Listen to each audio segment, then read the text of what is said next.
Keluarga yang bahagia merupakan dambaan bagi setiap orang. Keluarga yang terdiri dari ayah, ibu, dan juga anak. Keluarga yang saling menyayangi, keluarga yang harmonis, dan saling mendukung satu sama lain. Itu semua merupakan hal yang lumrah untuk diimpikan. Namun, tidak dapat dipungkiri bahwa di setiap perjalanan manusia pasti terdapat hal-hal yang tidak diinginkan tiba-tiba datang. Terlebih lagi ketika hidup bersama dengan orang lain, kita tidak bisa memaksakan kehendak kita. Mungkin saja ada hal tak baik yang mau tak mau harus terjadi. Dan hal ini tampaknya makin kerap terjadi di masa pandemi. Kita tahu, di kala pandemi ini, berbagai permasalahan rumah tangga bisa terjadi.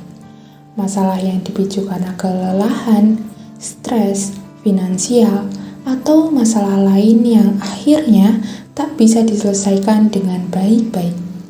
Dan kemudian hal ini mengarah pada perceraian.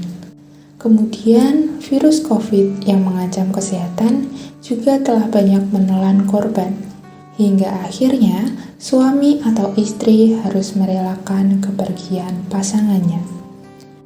Maka makin banyaklah kasus single parent di masa pandemi.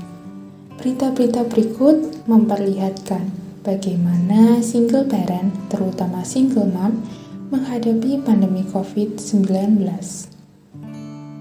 Oleh karena itu, di video kali ini kita akan bersama-sama membantu dan mendukung para single parent di luar sana agar mereka tak merasa berjuang sendirian.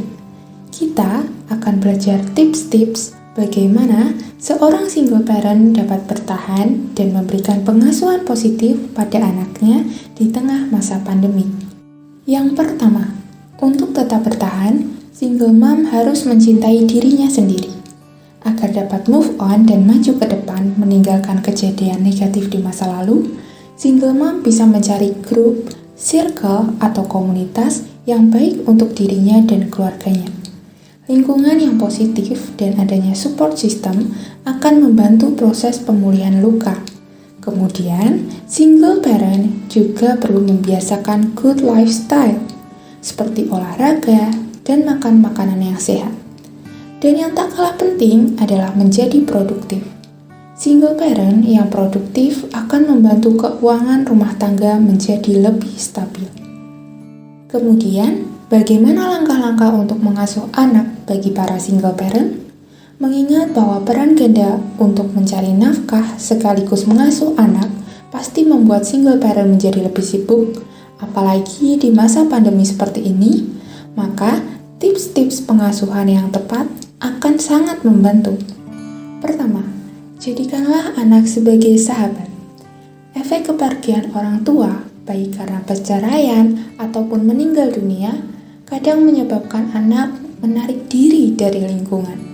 Mungkin ia merasa minder dan juga tak percaya diri. Oleh karena itu, penting bagi orang tua untuk hadir sebagai teman atau sahabat anak yang siap menemani dan mendengarkan segala keluh kesah anak. Dengan menjadi sahabat anak, maka hubungan ibu atau ayah dengan anak akan lebih saling terbuka satu sama lain. Di masa pandemi, hal ini sangatlah penting, karena tanpa adanya keterbukaan dan komunikasi yang baik, maka kita tidak akan tahu apa yang sedang dirasakan dan dipikirkan oleh anak. Kedua, mengenalkan emosi pada anak.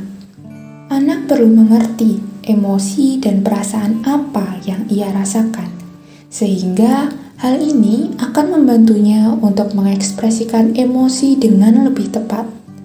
Anak juga perlu diajarkan untuk memvalidasi perasaan-perasaan yang tidak mengenakan. Katakan padanya bahwa ia tidak perlu menutupi dan memendam perasaan itu. Lebih baik ia menerima dan membiarkan perasaan itu datang dan menyelesaikan tugasnya. Ketika tugasnya sudah selesai, perasaan yang tidak mengenakan itu akan pergi dengan sendirinya. Dengan begitu, anak akan belajar meregulasi emosinya dengan lebih baik. Regulasi emosi akan sangat membantu anak dan single parent di masa pandemi. Karena di situasi yang sensitif seperti ini, kadang perasaan negatif dengan mudahnya dapat menular dari anak ke ibu atau ibu ke anak. Ketiga, ajarkan anak untuk menjalani hidup dengan perspektif yang positif. Jelaskan pada anak bahwa tidak semua hal di dunia dapat sesuai dengan keinginan kita. Masalah mungkin akan datang kapan saja, dalam bentuk apa saja, dan di mana saja. Oleh karena itu, dengan menggunakan perspektif positif dalam kehidupan, kita akan dapat mendapatkan lebih banyak hal positif dan juga lebih bermanfaat. Dengan perspektif positif, kita juga akan menjadi lebih kuat untuk bergerak maju ke depan. Itulah ketiga tips bertahan sebagai single parent dan tips memberikan pengasuhan positif pada anak. Menjadi single parent, terutama di masa pandemi, bukanlah hal yang mudah. Namun, bukan berarti tidak ada langkah. Dengan memberikan pengasuhan positif bagi anak, akan bertampak baik bagi keluarga itu sendiri. Jadi, bagi para single parent, jangan pernah merasa sendiri. Masa depan masih panjang, masih banyak kesempatan. Bertahanlah. Sekian dari saya. Apabila ada yang kurang berkenan dari video ini, mohon maaf sebesar-besarnya. Terima kasih sudah menonton. Ini adalah poster rangkuman dari apa yang sudah kita bahas tadi. Semoga bermanfaat.